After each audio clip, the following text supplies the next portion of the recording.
Kitab Filipi pasal 4 ayat 12 hingga ayat 13 berbunyi demikian. Aku tahu apa itu kekurangan dan aku tahu apa itu kelimpahan. Dalam segala hal dan dalam segala perkara tidak ada sesuatu yang merupakan rahasia bagiku, baik dalam hal kenyang maupun dalam hal kelaparan, baik dalam hal kelimpahan maupun dalam hal kekurangan. Segala perkara dapat kutanggung di dalam Dia yang memberi kekuatan kepadaku. Demikian jauh pembacaan firman Tuhan. Berbahagialah kita yang memeliharanya di dalam hati kita masing-masing. Saudara sekalian, firman Tuhan ini mau mengajar kita bahwa sehebat apapun hubungan kita dengan Tuhan atau kedekatan kita dengan Tuhan atau iman kita kepada Tuhan atau hidup sebagai anak-anak Tuhan, kita tetap akan menghadapi masalah di dalam kehidupan. Itulah yang Rasul Paulus alami sebagai rasul pengikut Yesus yang mendengar apa yang Tuhan bicarakan kepada dia secara pribadi, mengalami dan melakukan mujizat Tuhan, tapi hidupnya tetap mengalami pergumulan yang berat. Yang kedua, Tuhan mau kita belajar bahwa dalam menjalani kehidupan yang sulit pun kita ada kekuatan atau kemampuan yang Tuhan akan berikan kepada kita.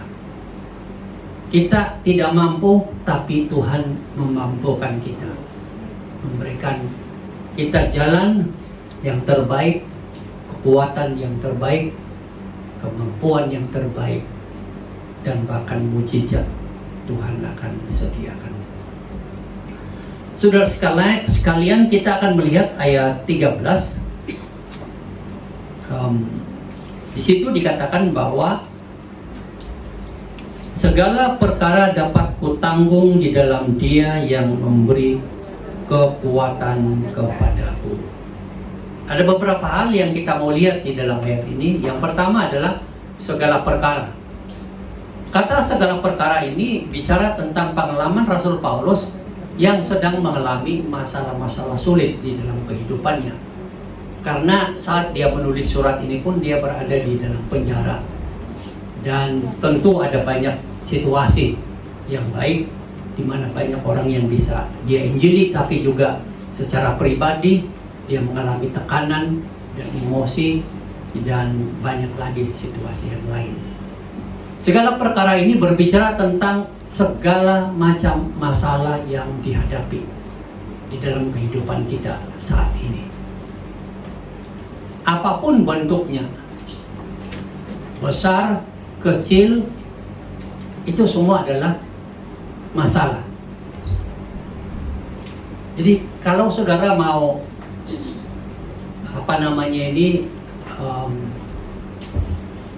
sungguh-sungguh memperhatikan masalah atau segala masalah, perkara masalah yang dihadapi, yang saudara hadapi, boleh duduk dan hitung. Kira-kira apa saja masalah itu? Kadang kita ini stres karena kita berpikir banyak masalah, tapi kita tidak tahu apa itu masalah sesungguhnya. Hanya membayangkan begitu banyak dan begitu besar. Dan selalunya tidak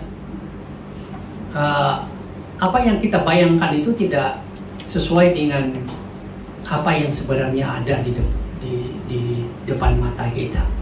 Itu hanya bayangan atau pikiran kita. Makanya sebaiknya kita duduk tenang, ambil kertas dan tulis. Apa sih sebenarnya masalah yang saya sedang hadapi ini? Kenali satu persatu. Jangan bilang, saya ini pokoknya banyak masalah. Apa masalahmu? Gitu loh. Banyak, ya banyak apa? Hitung 1, 2, 3, 4, 5, 6, 7, 8, 9, 10. Oh, hanya 10 masalah. Terus yang paling menonjol saat ini yang mana? Oh, yang nomor 1. Yang lain yang 9 ini hanya kepikiran aja. Ini semacam bisa dipikirkan, boleh, tidak dipikirkan juga boleh. Jadi yang sesungguhnya di depan mata apa? Yang nomor 1 ini. Nah, kira-kira itu kita lihat, segala perkara kan banyak masalah, tapi mana itu yang betul-betul masalah dan yang mana yang menonjol saat ini? Kalau 1 ya 1, kalau 2 ya 2. Terus kita kan bisa pikirkan apa saja usaha dari kita untuk menyelesaikan masalah ini. Pernah nggak kita berpikir? Atau sudah bilang begini, pokoknya masalahku besar. Ada nggak kamu duduk tenang berpikir kira-kira apa atau cara untuk bisa menyelesaikan masalah ini? Pokoknya masalahku besar lah. Aku tidak terpikir lagi bagaimana menyelesaikannya. Nah, ini tidak bisa begitu. Itu masalah akan makin besar dan besar. Jadi lihat apa masalahmu, berapa masalahmu, apa saja yang kamu sudah pikirkan untuk menyelesaikannya. Pernah nggak memikirkan alternatifnya? Oh, harus buat ini. Ini barangkali, ini kira-kira semuanya. Mana dari semua ini kira-kira mana yang paling pas untuk sementara kita coba? Oh, ini tidak bisa. Yang ini bagaimana? Kan kita kreatif berpikir begitu.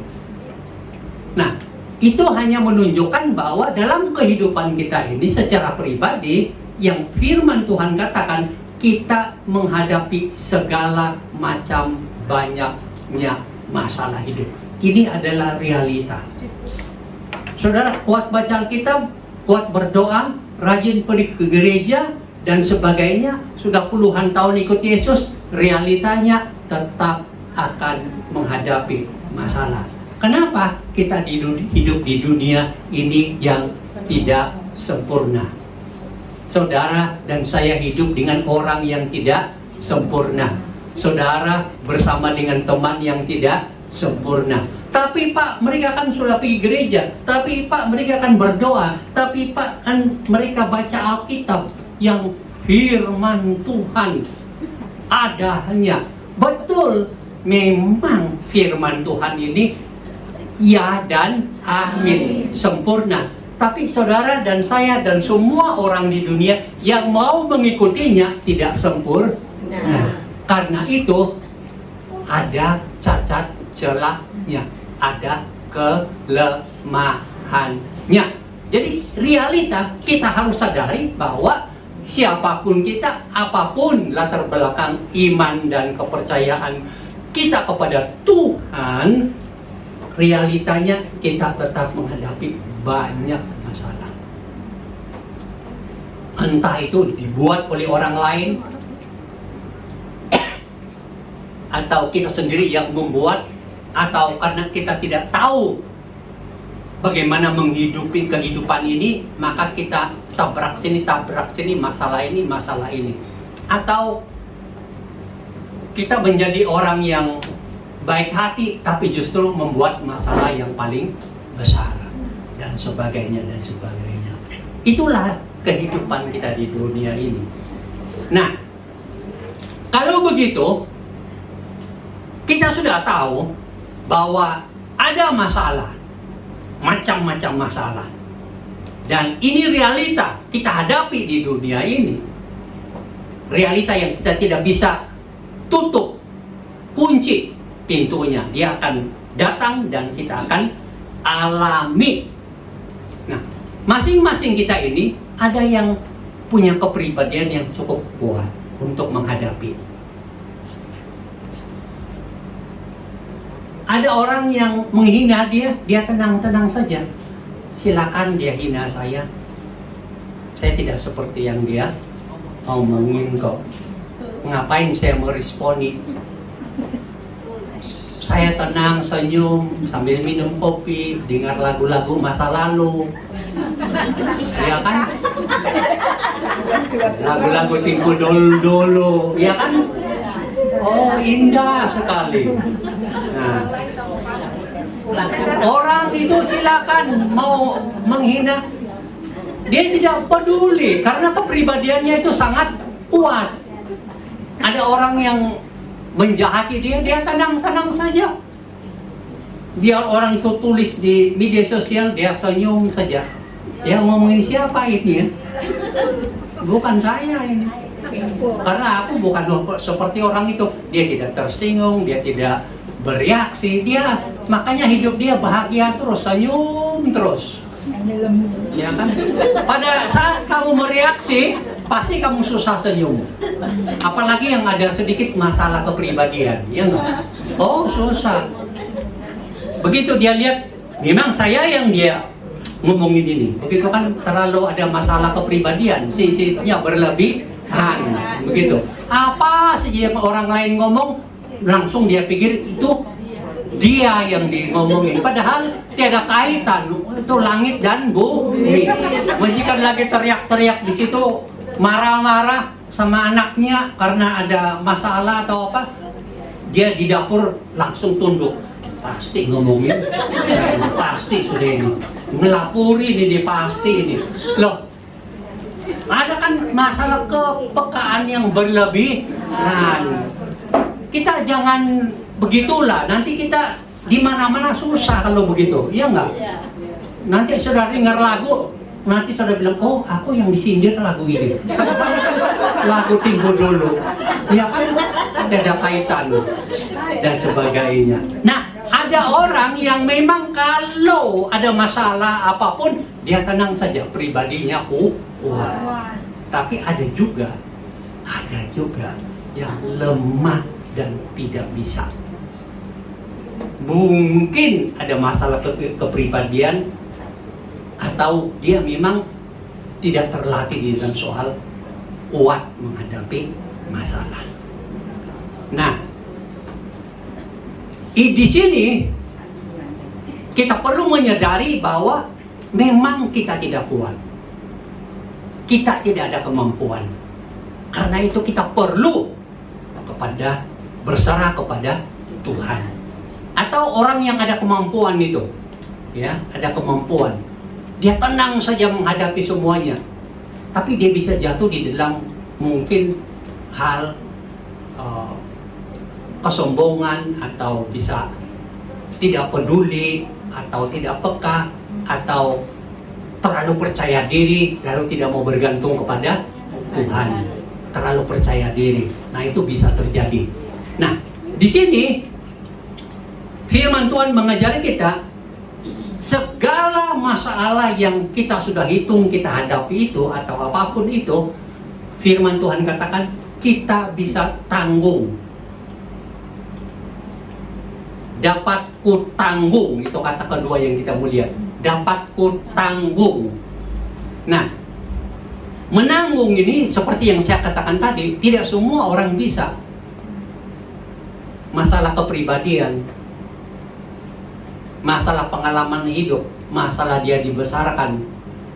Coba kalau saudara dibesarkan dalam keluarga yang dari kandungan dimarahi sampai lahir, sampai jadi anak, sampai sudah sekarang pun dimarahi terus. Saudara akan merasa hidup saudara itu kayak tidak ada kepercayaan diri, tidak ada kemampuan, sepertinya apapun salah. Kayak hidup itu kayak tidak ada kemampuan untuk membuat keputusan. Nah, itu pengalaman masa lalu di mana kita dibesarkan. Nah, itu kan susah mau menanggung itu masalah karena pengalaman itu. Tetapi firman Tuhan katakan dapat ku tanggung. Artinya di sini adalah sekali lagi masalah selagi hidup di dunia akan datang, apapun bentuknya. Dan yang kedua, itulah adalah realita yang harus kita hadapi. Dan yang ketiga, dapat ku tanggung. Kita bisa ada kekuatan. Nah, dapat ku tanggung ini kita harus lihat bukan karena kemampuan kita atau pribadi kita yang kuat atau pengalaman hidup kita yang sudah hebat. Tetapi dikatakan di sini, dapat kau tanggung, ini mampu menghadapinya. Kemampuan itu dikatakan, ya bagian yang ketiga, di dalam Dia atau di dalam Yesus yang memberi kekuatan kepadaku.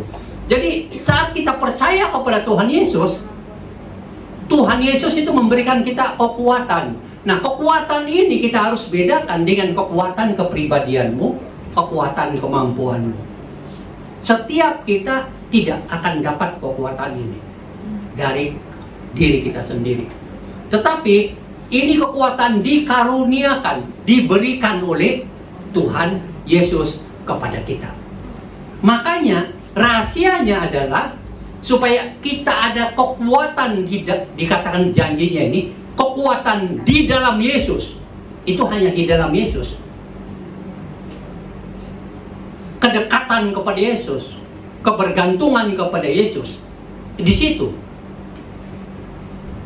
Kalau kita mau supaya diberikan kekuatan ini, maka kita harus tinggal di dalam Kristus. Seperti ranting yang tinggal pada pohonnya, ada hubungan, ada kekuatan.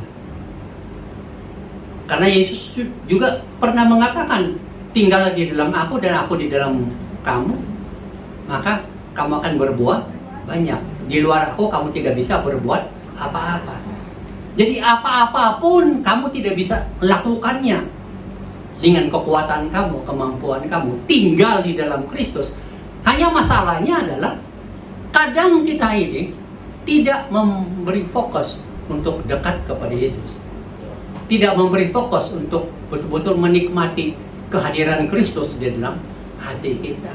Tidak bisa betul-betul kayak berpelukan dengan Kristus dan tidak melepaskannya selama-lamanya. Selalu kita mencari jalan kita sendiri, kemampuan kita sendiri, pengalaman masa lalu kita. Semua ini hanyalah hikmat manusia semata-mata. Saat kita menghadapi bermacam apapun bentuk masalah itu, kita mau menghadapinya dengan kekuatan kita. Tapi sebagai anak Tuhan, kita kembali disadarkan bahwa kita harus memiliki kekuatan ekstra yang Tuhan karuniakan. Nah, untuk dapat itu, kita harus dekat dengan Yesus. Kita harus dekat dengan Yesus.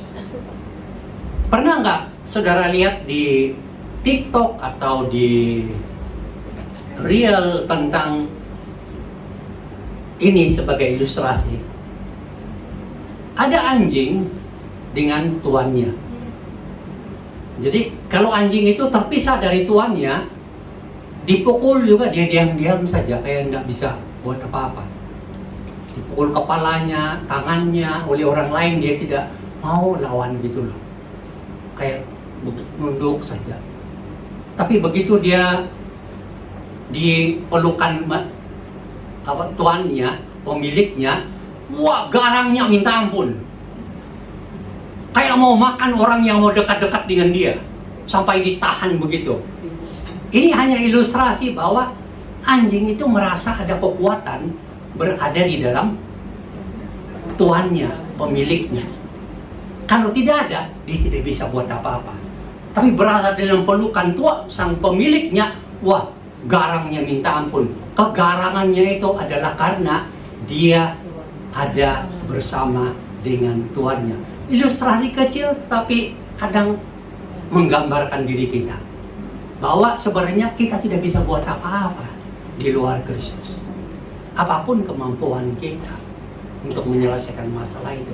Tapi kalau kita dekat dengan Kristus, duduk dekat, menikmati kehadiran Kristus dalam kehidupan kita, kita akan diberikan kekuatan yang berlipat ganda untuk menghadapi masalah kita. Ingat, kita tidak bisa menghadapi masalah yang kita alami di dunia ini. Ada yang mungkin kita sepertinya bisa menghadapi, tapi ada masalah yang sulit kita hadapi. Dia mempengaruhi emosi kita, mental kita. Kita bisa stres, dan stres tinggi, dan kemudian depresi, dan kita akan hancur. Untuk sementara waktu mungkin saudara katakan, aku stres dikit aja Pak. Besok juga aku stres dikit saja Pak. Satu bulan saudara bilang aku stres dikit Pak, dikit Pak. 30 hari saudara sudah kumpulkan stres. Akhirnya dia akan tinggi dan bulan depan depresi. Dan saat saudara stres di tingkat tinggi, depresi, saudara tidak akan merasakan makna hidup. Hidup saudara itu merasa tidak ada makna. Kerohanian saudara itu tidak ada makna. Alkitab, firman Tuhan, gereja, dan Tuhan yang tadinya saudara imani dan agungkan, sudah tidak bermakna saat saudara di stres tingkat tinggi atau depresi. Hati-hati kalau saudara ada stres. Jangan bilang dikit Pak, dikit Pak, dikit Pak. Itu lama-lama jadi bukit. Bereskan sekali, dikit bereskan. Supaya bisa selesai, bisa beres. Nah itu kita. Makanya kita perlu kekuatan dari luar untuk menolong. Jangan anggap enteng apapun masalah bentuknya. Makanya tadi saya bilang hitung masalahmu satu dan mana yang paling besar, mana yang lebih utama. Jangan dibilang masalah ini tahun depan juga bisa dibereskan, tapi yang di depan mata ini kok tidak dilihat gitu loh. Itu yang membuat Anda stres, susah. Beresin dulu.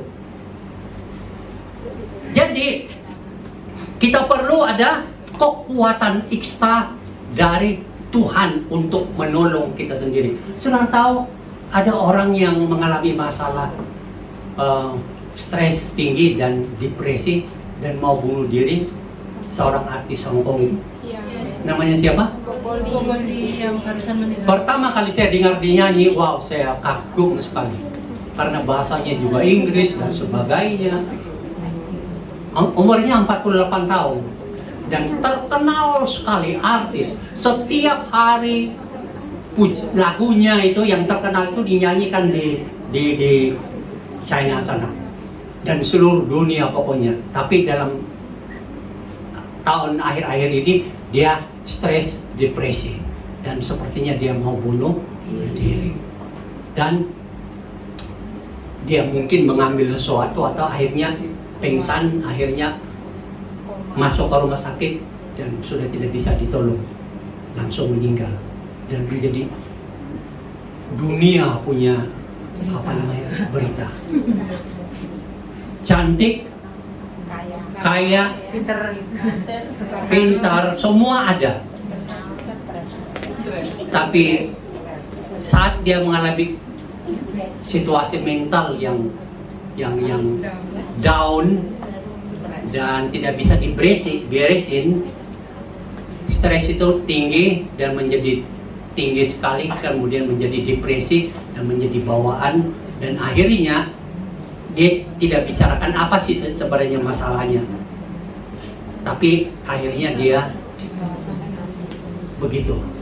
Artis-artis lain yang kita tahu seperti Whitney Houston juga mati karena begini, dia mengambil berlebihan, dia mungkin karena ada stres dan depresinya. Michael Jackson juga begitu, mungkin ada, dan banyak lagi artis-artis yang lain. Jadi itu adalah masalah yang terjadi, apapun bentuknya, jangan anggap enteng. Jangan bilang, enggak apa-apa, saya stres juga enggak apa-apa ini. Enggak apa-apa, jangan. Sebagai anak Tuhan, saat sudah mengalami stres sedikit pun, dekatlah dengan Yesus. Bergantunglah kepada Yesus. Berserahlah kepada Yesus. Tidurlah di pangkuan Yesus. Biar Yesus memberikan kekuatan kepadamu untuk menghadapinya. Saat ini mungkin belum selesai, tapi kita bisa menghadapinya. Besok masih belum selesai, tapi kita ada kekuatan untuk menghadapinya. Ini adalah kemenangan yang paling tinggi di dalam kehidupan kita. Karena memang masalah tetap ada di dalam dunia ini. Itulah realita kehidupan kita. Tapi kemampuan untuk menghadapi masalah-masalah itu adalah kekuatan, adalah kemenangan. Dan kita akan bahagia. Dan kita sudah dijanjikan segala perkara dapat kutanggung di dalam Dia, yaitu Yesus yang dapat memberikan kekuatan kepadamu. Yang memberikan kekuatan kepadamu, Yesus. Yang memberikan kemampuan kepadamu, Yesus. Yang memberikan kamu terlepas daripada stres, Yesus. Yang memberikan kepadamu terlepas daripada depresi, Yesus. Maka dekat, bergantung, berserah sepenuhnya kepada Dia. Makanya setiap hari menghadapi hidupmu, Tuhan, terima kasih Engkau hadir dalam kehidupanku. Engkau memberikan kekuatan kepadaku saat ini menghadapi masalahku. Saat Engkau melihat masalahmu satu-satu dan terlalu besar, Tuhan terima kasih Yesus. Engkau ada di hatiku. Dan Engkau bersama dengan aku memberikan aku kemampuan menghadapi masalah ini, masalah ini, masalah ini. Aku tahu, aku bisa. Itulah janji firman Tuhan. Segala perkara dapat kutanggung di dalam Yesus yang memberi kekuatan kepadaku. Amin. Mari kita